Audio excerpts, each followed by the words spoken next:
अस्सलाम वालेकुम, hello and welcome. Iqbal इंशाल्लाह सर्विसेज। आज का डेली का लेक्चर हमारा है वो है stamp duty on agreements 2024 Sindh. Sindh में जो हम एग्रीमेंट अगर बनाते हैं तो उस पर कितने की स्टैंप ड्यूटी या कितने का स्टाम्प पेपर लगेगा, एग्रीमेंट पर स्टाम्प पेपर कौन सा, किस एग्रीमेंट के लिए कितना लगेगा। जुलाई 2024 से लेकर जून 2025 तक सिंध फिनांस एक्ट 2024 के तहत अगर हम आपको बता रहे हैं, उसका आर्टिकल 3 है सिंध फिनांस एक्ट का। उसके मुताबिक अगर हम देखते हैं, कोई अगर हम सेल एग्रीमेंट बनाते हैं या ट्रांसफर ऑफ रजिस्टर्ड मोटरसाइकिल है, कोई सेल एग्रीमेंट बना रहे हैं, उस पर 1000 की स्टैंप ड्यूटी पे करेंगे, यानी 1000 का स्टाम्प पेपर लगेगा। अगर हम मोटरसाइकिल की सेल कर रहे हैं तो उस पर 1000 का, उस पर भी स्टैम्प पेपर, 1000 का स्टैम्प पेपर, 1000 का स्टैम्प ड्यूटी लगेगी जो हम ई स्टैम्प पेपर खरीद सकते हैं। इसी तरीके से बिल्डर है, डेवलपर है, अलॉटी है, तो वो कोई एग्रीमेंट करना चाहता है, हमने कोई बिल्डर से अलॉटमेंट की है या अलॉटी है, सिंध बिल्डिंग रोड अथॉरिटी के अंडर जो कि अप्रूव्ड है, उस पर कोई अगर एग्रीमेंट बनता है तो वो जो है 5000 उसकी स्टैम्प ड्यूटी लगेगी। 5000 का ई स्टैम्प हम परचेज करेंगे। और अगर इसके अलावा कोई और है, आम अगर हम बता दें, जो कोई भी एग्रीमेंट हम बनाते हैं तो कम से कम उस पर 1000 रुपए का स्टाम्प पेपर, हम ई स्टाम्प पेपर खरीदेंगे। चूंकि 500 से ऊपर के जितने भी स्टाम्प पेपर है वो आपको मैनुअली स्टाम्प वेंडर के पास नहीं मिलेंगे, उसके लिए आपको ई स्टाम्प परचेज करना पड़ेगा।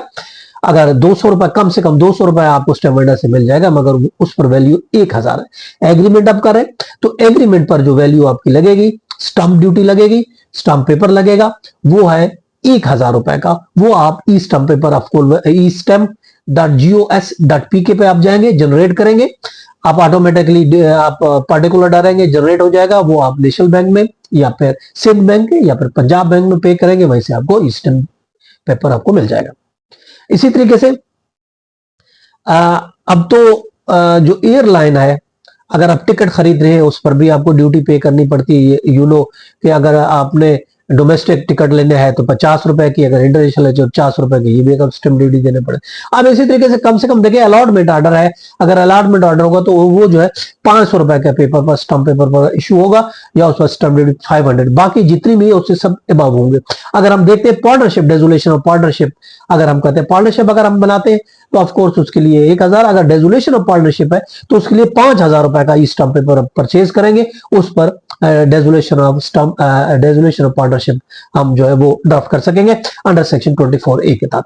अब इसी तरीके से अगर पावर ऑफ अटॉर्नी हम बना रहे, पावर ऑफ अटॉर्नी जिसमें कंसिडरेशन नहीं होगी, बल्कि किसी को सेल करने की, परचेज करने की अगर हम पावर देते हैं, आम जनरल पावर ऑफ अटॉर्नी होती है। जैसे हम कोई प्रॉपर्टी की, मकान की, फ्लैट की, प्लाट की को किसी को देते हैं, पावर ऑफ अटॉर्नी देते हैं। याद रखें, पावर ऑफ अटॉर्नी पर जो स्टैम्प ड्यूटी 2024 में है वो है 7000 रुपए।